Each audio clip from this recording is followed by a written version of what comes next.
મહારાજ ભીષ્મક જે વિદર્ભ દેશના રાજા છે, તસ્યા પંચા અભવન પુત્રાહ કન્યકા ચ વરાનના, એને 5 પુત્ર છે અને સુંદર મુખવાળી એક કન્યા છે.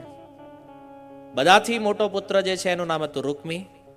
બીજા 4 નાના નાના જે પુત્ર છે જેના નામ હતા રૂકમરથ, રૂકમબાહુ, રૂકમકેશ અને રૂકમમાલી. અને એમના જે બહેન છે સતી શિરોમણી, જેનું નામ છે રૂકમણી. તો વિદર્ભ દેશમાં નારદ મુનિ વારંવાર આવજાવ કરે અને આ રૂક્ષ્મણીજી જે અતિ સ્વરૂપવાન કન્યા છે અને સાક્ષાત લક્ષ્મી સ્વરૂપા છે, એના રૂપનું વર્ણન થઈ શકે નથી. નારદ મુનિ જ્યારે જ્યારે વિદર્ભ દેશમાં આવે, ભગવાન શ્રી કૃષ્ણની કથા કહે છે ભીષ્મક રાજાને, અને જ્યારે એ કથા સાંભળે તો રૂકમણીજી પણ ત્યાં બેઠા હોય અને રૂકમણીજી પણ ભગવાનની કથા સાંભળવા લાગ્યા છે. કથા શ્રવણ કરતા કરતા રૂક્ષ્મણીજીને કૃષ્ણમાં પ્રેમ થયો છે. કૃષ્ણના પ્રેમમાં રૂકમણીજી પાગલ થઈ ગયા છે. જોયા નથી કૃષ્ણને ક્યારેય, કેવલ કૃષ્ણના વિષયમાં સાંભળ્યું છે. અને સાંભળવાથી એવો પ્રેમ થયો છે એને ભગવાનમાં. રૂક્ષ્મણીજીએ મનોમન નક્કી કર્યું છે કે મારે વિવાહ કરવા છે તો કૃષ્ણ સાથે, અન્ય કોઈ સાથે નહીં. હવે આટલી સુંદર સ્વરૂપવાન યુવાના કન્યા, એનું મન કૃષ્ણમાં છે, પણ રૂકમણીજીને જેટલો કૃષ્ણમાં પ્રેમ છે એના ભાઈને એટલો જ કૃષ્ણ સાથે દ્વેષ છે. આ રૂકમીને કેમ? કારણ કે જરાસંઘ પેનલ વાળો હતો. એના મિત્રો, રૂકમી જે મોટો ભાઈ છે ને, એના મિત્ર કોણ? બોલે જરાસંઘ, શિશુપાળ, આ બધા એ ટીમનો મેમ્બર હતો. અને એણે શિશુપાળને વચન આપી દીધેલું કે મારી બહેનના વિવાહ હું તારી સાથે કરીશ. હવે રૂકમીને ખબર નથી કે બેન તો કૃષ્ણના પ્રેમમાં પાગલ છે. જો મરાઠી ભાષામાં છે ને એક સુંદર ભજન છે, રૂક્ષ્મણીજીનું વર્ણન કરે એવું.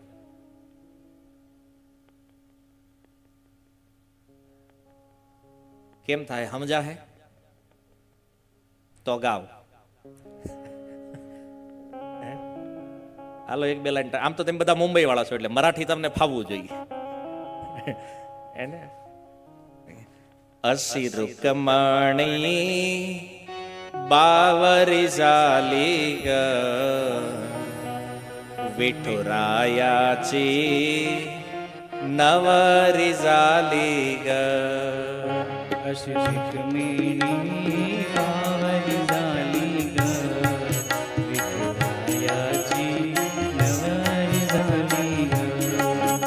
અસી રૂકમણી બાવરી ઝાલી ગ વિઠુરાયાચી નવરી ઝાલી ગ. અસી રૂકમણી બાવરી ઝાલી ગ વિઠુરાયાચી નવરી ઝાલી ગ.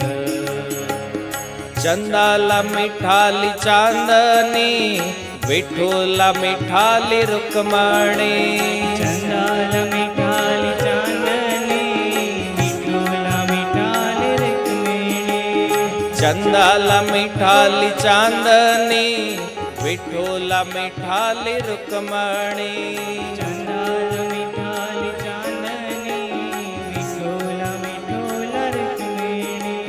ધરણી માતા હે પ્રગટ ઝાલી ગ વિઠુરાયાચી નવરી ઝાલી ગ.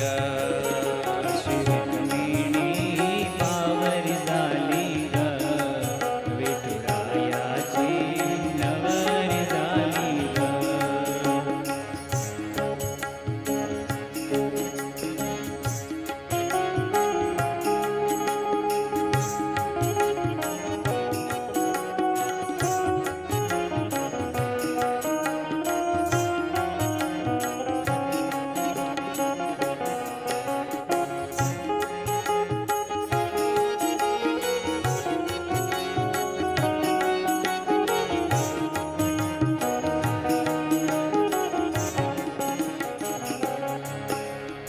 भीमक राजाची लाडाचिले दिसायला होती लाखाचिये.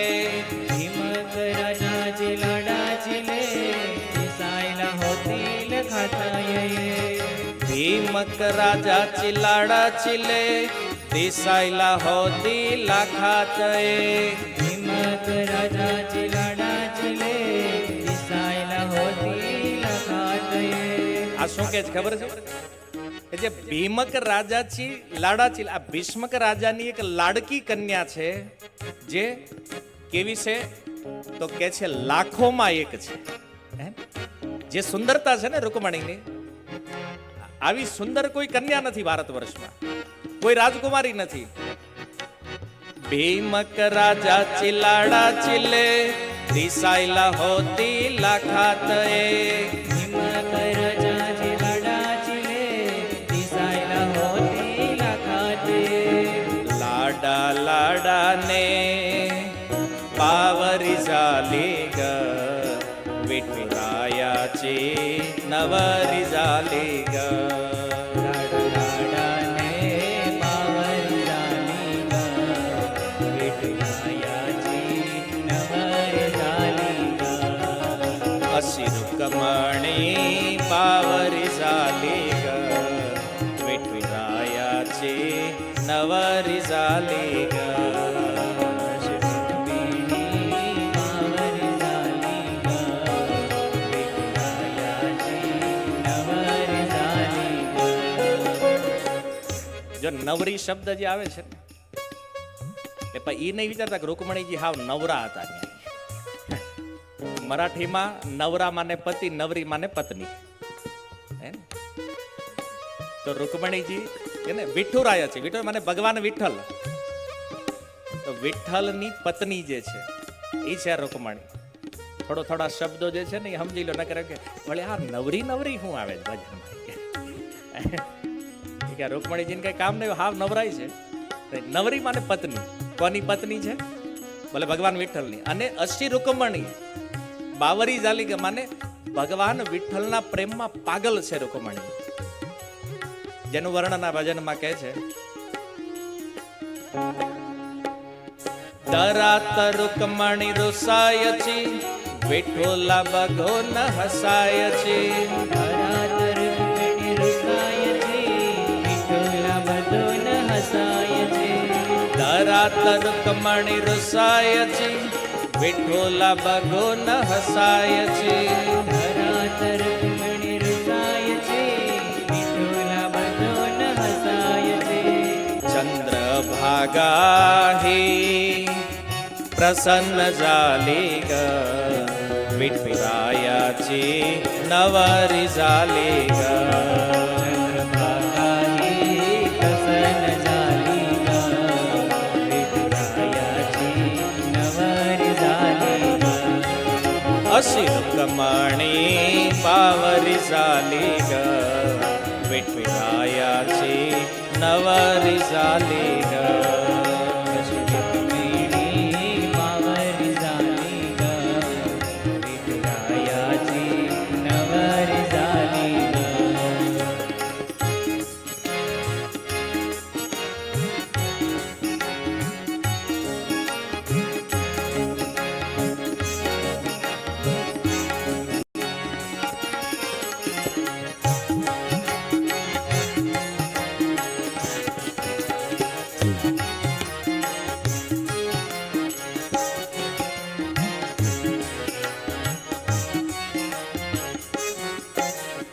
चंद्र भागेला आलाय पोर कुंडलिकाच्या पायरीवर. चंद्रभागेला आलाय पोर कुंडलिकाच्या पायरीवर.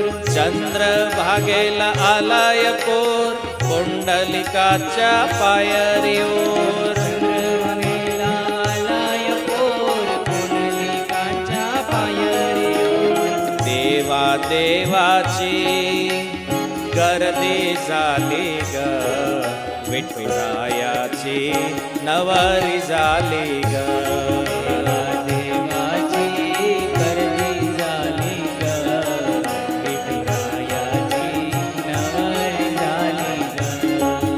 અસી રૂકમણી બાવરી ઝાલી ગ વિઠુરાયાજી નવરી ઝાલી ગ અસી બાવરી ઝાલી ગ વિઠુરાયાજી નવરી ઝાલી ગ અસી રૂકમણી બાવરી ઝાલી ગ વિઠુરાયાજી નવરી ઝાલી ગ રૂકમિણી બાવરી ઝાલી ગ વિઠુરાયાજી નવરી ઝાલી ગ.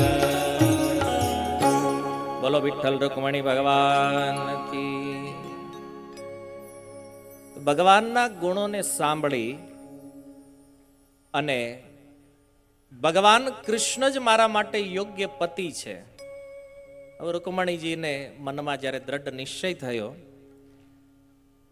અને એ સમયે રૂકમણીજીને ખબર પડી કે મારો ભાઈ જે રૂકમી શિશુપાળ સાથે મારા વિવાહ કરવા ઈચ્છે છે, તો રૂકમણીજી બહુ ઉદાસ થયા છે. રૂક્ષ્મણીજી વિચાર કરે છે કે શું કરવું, કૃષ્ણ સાથે જો વિવાહ નહીં થાય તો આ જીવન ફેલ છે. અને એટલા માટે એણે એક બ્રાહ્મણને બોલાવ્યો, જે વિશ્વાસપાત્ર બ્રાહ્મણ છે. એને બોલાવી અને કહે છે, હે બ્રાહ્મણ દેવ, તમારે મારું એક કામ કરવાનું છે. શું કામ કરવાનું છે? બોલે મારો એક પત્ર છે અને એ પત્ર તમારે લઈ અને દ્વારકાધીશને પહોંચાડવાનો છે, બને એટલું સત્વરે. કારણ બોલે ઓલો શિશુપાળ જાન લઈને પહોંચી ગયો છે, ઓલો જાન લઈને આવી ગયેલો વિદર્ભ દેશમાં, અને એને તો ફાઇનલ હતું કે રૂકમણી યારે આપણા જ વિવાહ થવાના છે. અને રૂકમણી જે પત્ર બ્રાહ્મણને આપીને કીધું સત્વરે દ્વારિકા પહોંચો, અને આ પત્ર દ્વારકાધીશ સિવાય કોઈના હાથમાં જવો જોઈએ નહીં. કારણ કે પ્રેમ પત્ર બીજા વાંચે એમાં પછી પ્રોબ્લેમ થઈ જાય, અને વચાય નહીં. કોઈના પ્રેમ પત્ર ન વચાય, કારણ કે એની ભાષા જ કંઈક અલગ હોય. આજના પત્રો તો લોકો એની કમ્પેર કરે છે રૂકમણીજીના પત્ર સાથે. ઘણા કે ને પ્રેમ પત્ર હું કામ લખ્યો, કે રૂકમણીજી લખ્યો છે. તમે રૂકમણી નથી, તમારા ઈ કૃષ્ણ નથી, એ ખબર હોવી જોઈએ. એને કામ ભાવથી જોડાયેલા જે છે એ રૂકમણીની તુલના નહીં કરીએ, કારણ કે રૂકમણીજીનો પત્ર જે છે ને એ ભક્તિના ભાવથી પરિપૂર્ણ છે, કોઈ કામના વાળું નથી. અને આપણા લેટર તો એવા એમાં લખવું પડે ઉપર કે આ ભાઈ સિવાય કોઈએ ખોલવું નહીં. કેમ? ખબર પડે વળી બીજાના હાથમાં ના લાગશે ને તો કંઈક બીજું થાય. એટલે રૂકમણીજીએ કીધું કે સીધો કૃષ્ણના હાથમાં જ આપજો. અને બ્રાહ્મણ બને એટલી શીઘ્રતાથી આવ્યા છે. આવી અને સૌથી પહેલા એનો ભેટો કોની યારે થયો? બોલે બલરામજી યારે. બલરામજી કે આવો બ્રાહ્મણ દેવ, દ્વારકામાં તમારું સ્વાગત છે. એમનો આતિથ્ય સત્કાર કર્યો. બોલો શું સેવા કરું તમારી?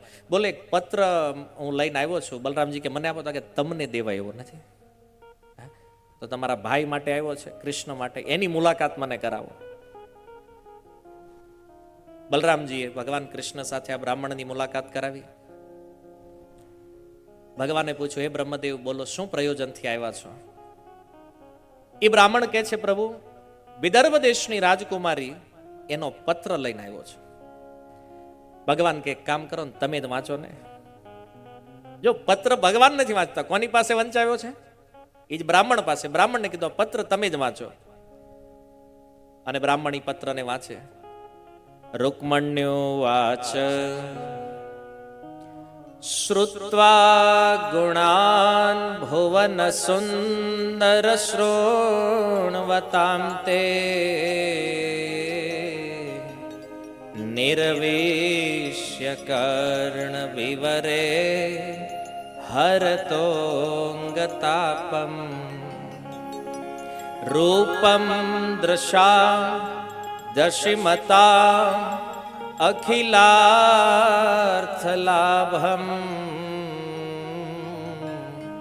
ત્વય્યુત વિશતિ ચિત્તમ પત્રપમ મે. શું અદ્ભુત શ્લોક છે. રૂકમણીજી ભગવાનને સંબોધન કરે. પત્રમાં પહેલા સંબોધન હોય. આપણે લખીએ ને માનનીય, આદરણીય, શ્રીમાન, શ્રીમતી. રૂકમણીજીનું સંબોધન છે ભુવન સુંદર. ભગવાનને કહે છે, હે ભુવન સુંદર, હે ત્રિભુવન સુંદર ભગવાન કૃષ્ણ, શ્રુત્વા ગુણાન, મેં તમારા ગુણોને સાંભળ્યા છે અને એટલા માટે મને તમારી અંદર પ્રેમ થયો છે. જો એક વાત તો પરમ સત્ય છે કે કૃષ્ણથી સુંદર આ જગતમાં કાંઈ નથી. એટલે ભગવાન માટે રૂકમણીજી સંબોધન કરે છે ભુવન સુંદર. બ્રહ્માજીએ તો એક જ શ્લોકમાં કીધું, કંદર્પ કોટી કમનીય વિશેષ શોભમ. કરોડો કરોડો કામદેવ જેની સુંદરતા જ્યાં ફીકી પડે છતાં જેની તુલના ન થઈ શકે, આ ભગવાન કૃષ્ણની રૂપ માધુરી છે. દામોદર લીલામાં ભગવાનના એ રૂપનું વર્ણન કરતા કહે છે કે ભગવાનના કાનમાં જે મકરાકૃત કુંડળ છે, માછલીના આકારના કુંડળ જે ભગવાન પહેરે છે ને, ભગવાન શ્રી કૃષ્ણ જ્યારે ચાલતા હોય ને ત્યારે એ કુંડળનો પડછાયો ગાલમાં પડે છે. આ ભગવાનનું રૂપ છે. આપણને ક્યાંક વાગ્યું હોય ને તો ત્યાં પછી હાંધો થઈ જાય શરીરમાં. આપણું ક્યાંક ઓપરેશન થયું હોય ત્યાં પછી હાંધો થાય, એ સ્કિન રેડી ન થાય પછી. પણ ભગવાનના શરીરમાં ક્યાંય કપાયેલું નથી, ક્યાંય ખાડો નહીં. સ્ફટિક જેવો દેહ છે ભગવાનનો. સ્ફટિક સમજો છો? સ્ફટિક મને જ ખબર પડતી. ઈ જવા દો. હીરો હોય, કોઈ ડાયમંડ તમે જયારે આમ હાથમાં લ્યો અને એની ઉપર આંગળી ફેરવો કેવો લાગે, એવા લીસા ભગવાન છે. એવી અદ્ભુત સુંદરતા છે ભગવાનની. ભુવન સુંદર. અરે કૃષ્ણને કોઈ સ્ત્રી જોઈ લે ને અને એમાં આસક્ત થાય એ વાત તો જુદી, પણ આચાર્યો કહે છે કોઈ દેવતા, કોઈ પુરુષ પણ જ્યારે કૃષ્ણની સુંદરતાને જોઈ લે ને એને મૂર્છા ખાઈને ઢગલો થઈ જાય ને. અને સુંદરતાની પરાકાષ્ઠા હું બોલે, સામેથી કૃષ્ણને કોઈ જોવે ને એના રૂપમાં આસક્તિ લાગે એ તો ઠીક છે, પણ કૃષ્ણ આમ પાછળ ફરીને ઊભા હોય અને પાછળથી કોઈ પુરુષ કૃષ્ણના ખાલી વાળ જોઈ લે ને તો એ કૃષ્ણમાં લટ્ટુ થઈ જાય. આવા ભગવાન સુંદર છે જેને રૂકમણી કહે છે ભુવન સુંદર. હે કૃષ્ણ, એવા ભુવન સુંદર આપ, શ્રુત્વા ગુણાન, તમારા ગુણોને મેં સાંભળ્યા છે. અને જો આ જગતમાં કોઈનામાં પ્રેમ થાય કે કોઈના પ્રત્યે આપણને દ્વેષ થાય, એનું એકમાત્ર કારણ જે છે ને શ્રવણ છે. શ્રુત્વા, જેના વિશે સારું સાંભળીએ ને એમાં પ્રેમ થાય ને જેના વિશે ખોટું સાંભળીએ ને એની હારે ઈર્ષા થઈ જાય, દ્વેષ થઈ જાય. હાલો હું તમને એક પ્રશ્ન કરું, આમાંથી આતંકવાદીને કોને કોને ઘરે બોલાવવા છે જમવા, ખાલી પ્રસાદ લેવડાવવા? કોઈ તૈયાર નહીં થાય. શું કામ? તમે ઓળખો છે ને, મળ્યા છો ક્યારે, તો શું કામ નથી લાવવા? સાંભળ્યું છે બહુ ખતરનાક હોય, ગોળી મારે, સાંભળ્યું છે એટલે એનામાં ઈર્ષા થઈ ગઈ છે ને, સ્વાભાવિક ઈર્ષા. ઈ આપણને ગોળી મારવા ક્યાં આવ્યા બતાવો?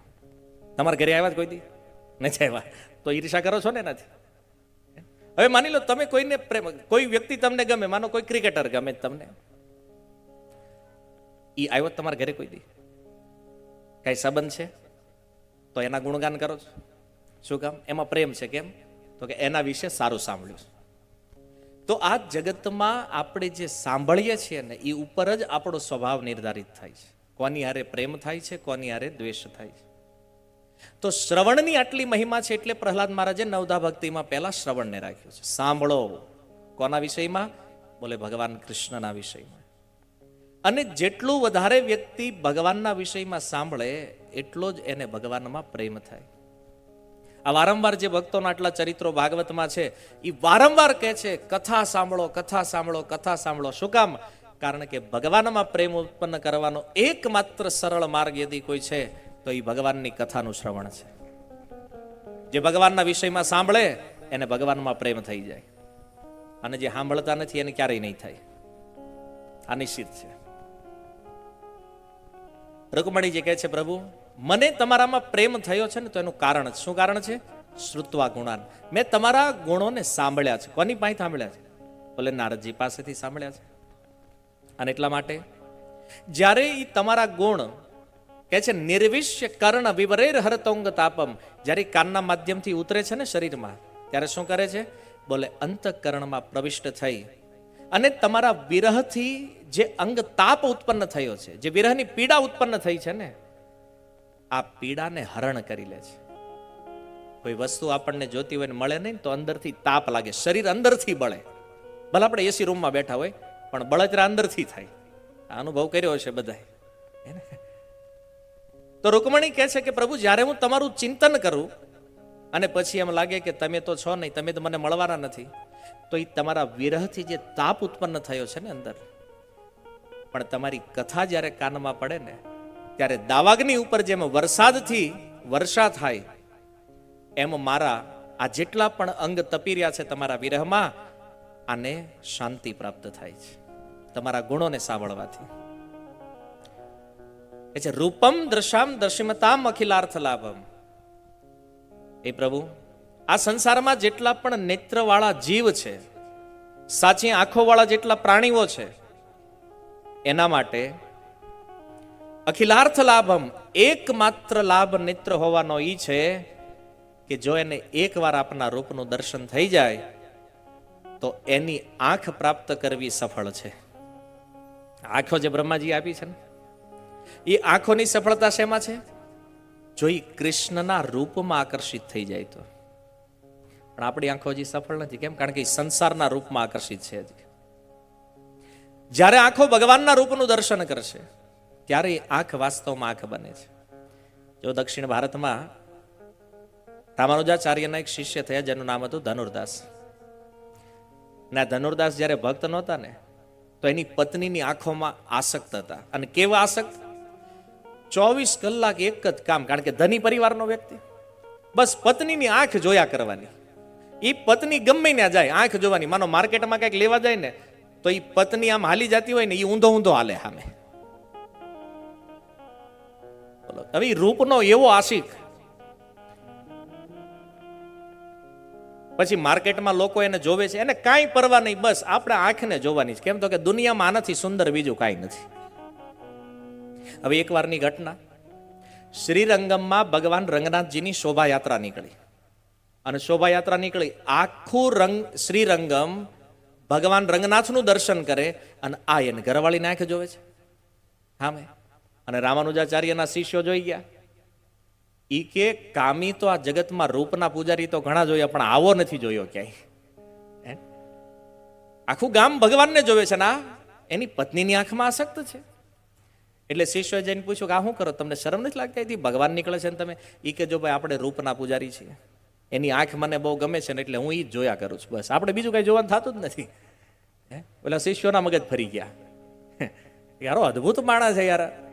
જઈને એના ગુરુ રામાનુજાચાર્યને વાત કરી. એ કે ગુરુજી, આજે એક પાગલ મળ્યો તો માર્કેટમાં. એટલે હું તો કે એની પત્નીની આંખ સિવાય બીજું કઈ જોતો જ નથી. રામાનુજાચાર્યને વિચાર થયો કે જે આસક્તિ એની પત્નીની આંખમાં છે એ જો ભગવાનમાં લાગી જાય તો આનો તો બેડો પાર થઈ જાય એમ છે. એ કે એક કામ કરો, એને જઈને કહો સાંજે અમારા ગુરુજી તમને મળવા બોલાવે છે. શિષ્યો ગયા અને કીધું કે રંગનાથ મંદિરે આવજો, સાંજે અમારા ગુરુજીએ તમને મળવા બોલાવ્યા. આપણે કાંઈ કામ નથી કે. કેમ? તો કે આ આંખ કરતા પણ વિશેષ સુંદરતા તમને બતાવવાની છે. એમ? તો પાકું આવું ઈ કે. અને સંધ્યા આરતીનો સમય, રામાનુજાચાર્યએ ભગવાન રંગનાથજીને જઈને પ્રાર્થના કરી કે પ્રભુ, એક કામી આવવાનો છે, રૂપનો પૂજારી, પણ આજ તમે આ વિગ્રહમાં પ્રગટ થઈને એને એવું દર્શન કરાવો કે આ સંસારને ભૂલી જવો જોઈએ. ગર્ભગૃહમાં એક થાંભલા પાછળ ઉભો રાખ્યો એને અને પૂજારીને સૂચના આપી દીધી કે જ્યારે આરતી કરો ને તો ભગવાનની આંખ પાસે જ્યારે આરતી આવે ને ત્યારે સ્થિર રાખી દેજો ત્યાં. અને રામાનુજાચાર્ય ત્યાં ઉભા રહ્યા બાજુમાં. અને આરતી શરૂ થઈ અને ભાઈ પૂજારી આરતી ઉતારવાની ચાલુ કરી. જેવા ભગવાનના નેત્ર પાસે સ્થિર કરી, ભગવાન રંગનાથ સાક્ષાતી વિગ્રહમાં પ્રગટ થયા અને એ ભગવાનની આંખોનું દર્શન કર્યું. એટલે ધનુર્દાસ ઓલી આંખ ભૂલી ગયો. પછી ભગવાનની આંખ જેવી એને જોઈને એટલે ઓલી આંખ ભૂલાઈ ગઈ. અને રામાનુજાચાર્યના ચરણોમાં પડી ગયો કે પ્રભુ, આજે આ સુંદરતાનું તમે મને દર્શન કરાવ્યું છે, આજથી હું તમારો શિષ્ય, તમે મારા ગુરુ. એને રામાનુજાચાર્ય કે આ જગતની આંખોમાં એ સુંદરતા નથી, જે ભગવાનની આંખોમાં સુંદરતા છે. ભગવાનના તો એક એક અંગ એવા છે કે એક અંગ ઉપર જો દ્રષ્ટિ સ્થિર થઈ ગઈ ને તો એનું ચિત્ત પણ ભગવાનમાં લાગી જાય છે. એમ રૂકમણીજી કહે છે, આ સંસારમાં આંખો તો ઘણા પાસે છે, પણ પ્રભુ એ આંખોની સાર્થકતા ત્યારે છે જ્યારે એ તમારા રૂપ માધુરીનું પાન કરે છે. નહીતર તો આંખ મળે ન મળે એનાથી શું ફાયદો છે? કે છે કૃષ્ણ, મારું ચિત્ત એ તો હવે બધી શરમને સાઈડમાં મૂકી, બધી લજ્જાને નેવે મૂકી અને આપના રૂપમાં પ્રવેશ કરી ગયું છે. અને હે કૃષ્ણ, તમને જો એમ હોય કે મારી યારે તમારે શું કામ વિવાહ કરવા, તો સાંભળો. હે પ્રેમ સ્વરૂપ શ્યામ સુંદર, આપણા બેયના કુળ સમાન છે. તમે ક્ષત્રિય છો, હું પણ ક્ષત્રિય છું. શીલ સમાન છે, રૂપ સમાન છે, વિદ્યા સમાન છે, ઉંમરે સરખી છે, દ્રવ્ય પણ સમાન છે. તમારે ન્યાય રાજમહેલ છે, મારે રાજમહેલ છે. તો મનુષ્ય લોકમાં જેટલા પણ પ્રાણી છે, બધાનું મન આપને જોઈને શાંતિ અનુભવે. જો રૂકમણીજી ક્યાંથી શું લખી રહ્યા છે, પહેલા સમાનતાની વાત કરતા કરતા સીધા બીજા પ્રાણીની વાતમાં ઘૂસી રહ્યા છે. કહેવાનો અર્થ, રૂક્ષ્મણીજી પત્ર લખતા લખતા વિચાર કરે છે કે હાવ ડાયરેક્ટ જો હું મારો પ્રેમ વ્યક્ત કરીશ તો કદાચ કૃષ્ણને થાય કે આને તો શરમ જ નથી થોડી ગઈ. એટલે રૂકમણીજી બધા શબ્દોની મર્યાદામાં આવી રહ્યા છે અને કહે છે, પ્રભુ, આખા સંસારનું મન જ્યારે તમારું દર્શન કરે ને તો શાંતિ પામે છે. કહેવાનો ભાવ ઈ છે, આખો સંસાર જો તમારા રૂપથી શાંતિ પામતો હોય તો પ્રભુ એવા રૂપમાં મારી આસક્તિ કેમ ન થાય? આખું જગત જેમાં મોહિત છે એ રૂપ મને કેમ આકર્ષિત ના કરે? તો બધાની શાંતિ તમારામાં છે એમ પ્રભુ મારી શાંતિ પણ તમારામાં છે. એ પુરુષ શ્રેષ્ઠ, તમે કદાચ એવું વિચારતા હશો કે મારી અંદર કુળ મર્યાદા નથી, લજ્જા નથી. એવું નથી. પ્રભુ તમારા ગુણ જ એવા છે કે બતાવો વિશ્વમાં એવી કઈ કન્યા છે જે તમારી હારે વિવાહ કરવાનો વિચાર કરે ને પછી ધૈર્ય ધારણ કરીએ. દ્વારકાધીશ, તમારી જેવો પતિ મળે આ જગતમાં કોઈ કન્યા એવી ખરી કે જે પોતે આમ પોતાને કંટ્રોલ કરી શકે? પ્રભુ આપની રૂપ માધુરી એવી છે. તો આ રીતે સુંદર રૂકમણીજીએ પત્ર લખ્યો છે. 7-8 શ્લોક છે આમાં. પણ જેવો આ પત્ર બ્રાહ્મણે ભગવાનની સામે વાંચ્યો, સુખદેવજી કહે છે કે પરીક્ષિત, ભગવાને આ સંદેશ સાંભળી પોતાના હાથથી બ્રાહ્મણનો હાથ પકડી લીધો અને હસતા હસતા એ બ્રાહ્મણને કહે છે, શ્રી ભગવાન વાચ તથા અહમ અપિત ચિત્તો નિદ્રામ ચ ન લભે નિશી વેદાહમ રૂક્મિણા દ્વેષાન મમોદ્વાહો નિવારિતઃ. કે છે બ્રહ્મદેવ, જેમ વિદર્ભ કુમારી મને ચાહે છે ને એમ હું પણ એને ચાહું છું. હવે બોલો, આજથી પહેલા કૃષ્ણએ રૂકમણીનું નામ નથી લીધું ક્યારેય. તો ઓલા બ્રાહ્મણને કહે છે જેમ ઈ મને પ્રેમ કરે છે ને એમ હું એને પ્રેમ કરું છું. જો ભગવાન જૂઠું નથી બોલતા. ગીતામાં કીધું એ યથા મામ પ્રપત્યંતે. આ જગતમાં કોઈ ગમે ત્યાં રહીને ભગવાનને પ્રેમ કરે ને, ભગવાન પણ એને પ્રેમ કરે છે. અને ભગવાન કે મારું તો ચિત્ત રૂકમણીમાં જ લાગેલું રહે છે રાત દિવસ. અને પેલા પિક્ચરમાં કેમ ડાયલોગ કરે, પ્રેમ થઈ ગયો કે રાતે ઊંઘ નહીં આવતી, ભગવાન એ જ ડાયલોગ માર્યો. નિદ્રામ ચન લભે નિશી કે છે બ્રહ્મદેવ, મને રાતે ઊંઘ આવતી નથી, રૂકમણીની યાદ બહુ આવે છે. ઘડીકમાં એટલો પ્રેમ પ્રગટ થઈ ગયો ભગવાનને. જો મને રાતે કે ઊંઘ આવતી નથી. પણ જો ઓલો રૂકમી જે છે ને એણે મારી હારે દ્વેષ છે ને એટલે મારા વિવાહ અટકાવ્યા છે. લગ્ન તો મારે રૂકમણી હારે કરવા છે, પણ ઓલો હાળો માનતો નથી, થવાનો છે ઈ. પણ એ બ્રાહ્મણ દેવ, તમે જોઈ લેજો, જેમ લાકડાનું મંથન કરી એકબીજા સાથે ઘસી અને મનુષ્ય એમાંથી અગ્નિ ઉત્પન્ન કરે, એમ આ યુદ્ધમાં ખલ અને શુદ્ર રાજાઓનું મંથન કરી અને મને પ્રેમ કરવા વાળી રાજકુમારી રૂકમણીનું હરણ ન કરું તો હું દ્વારકાધીશ નહીં.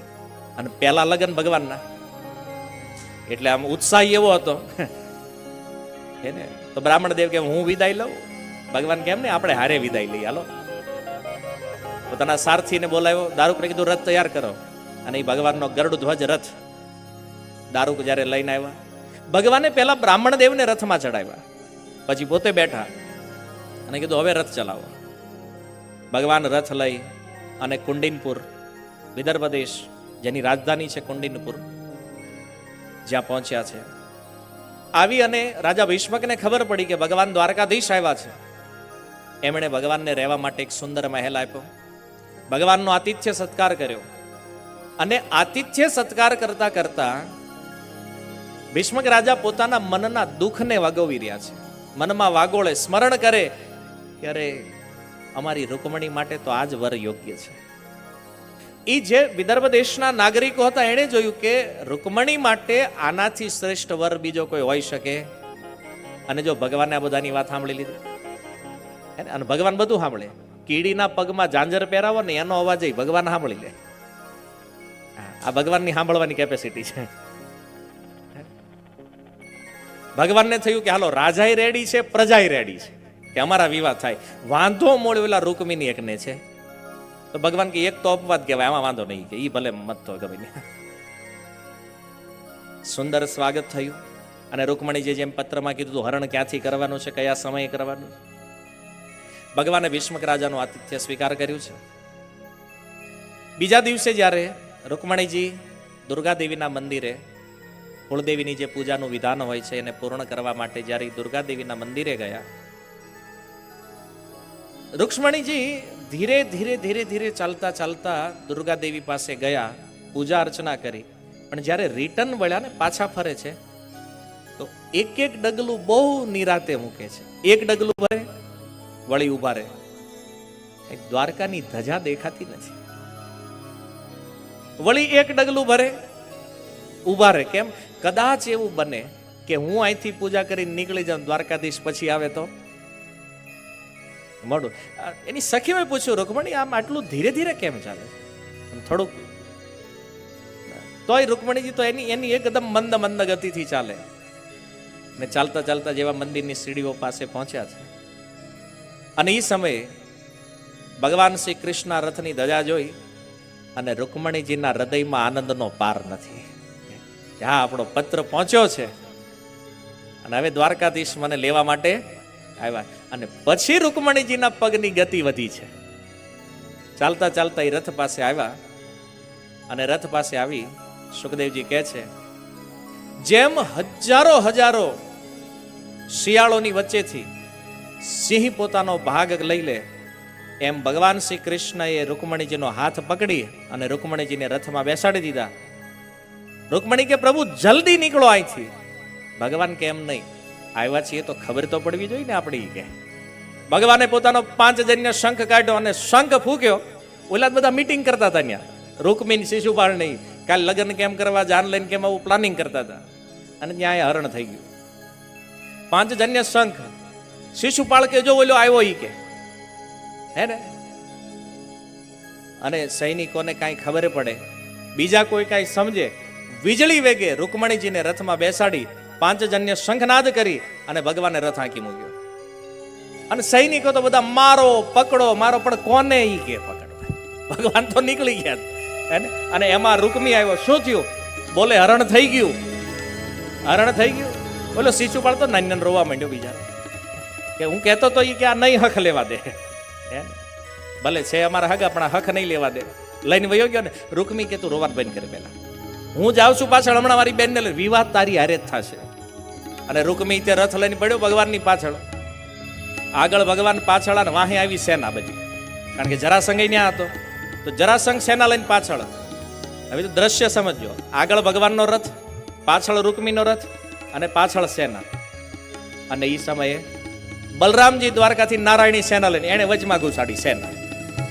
જરાસંઘને રોક્યો ને. અને આ બાજુ રૂકમી ભગવાન કૃષ્ણને અપશબ્દો માંડ્યો કહેવા. ભગવાને રથ રોક્યો, અને ભગવાનને આમાં ખારતો હતો જ એની ઉપર. કેમ? કારણ કે વિવાહમાં આડો આ જ આવતો હતો. ઉતરીને એવો માર્યો ભગવાને રે. ભગવાને જો આને પતાવી જ દેવો છે. પણ રૂકમણીજીએ કીધું, પ્રભુ હજી આપણું મિલન આજ જ થયું છે, અને ગમે એમ તો મારો ભાઈ છે, તમે આને જવા દો.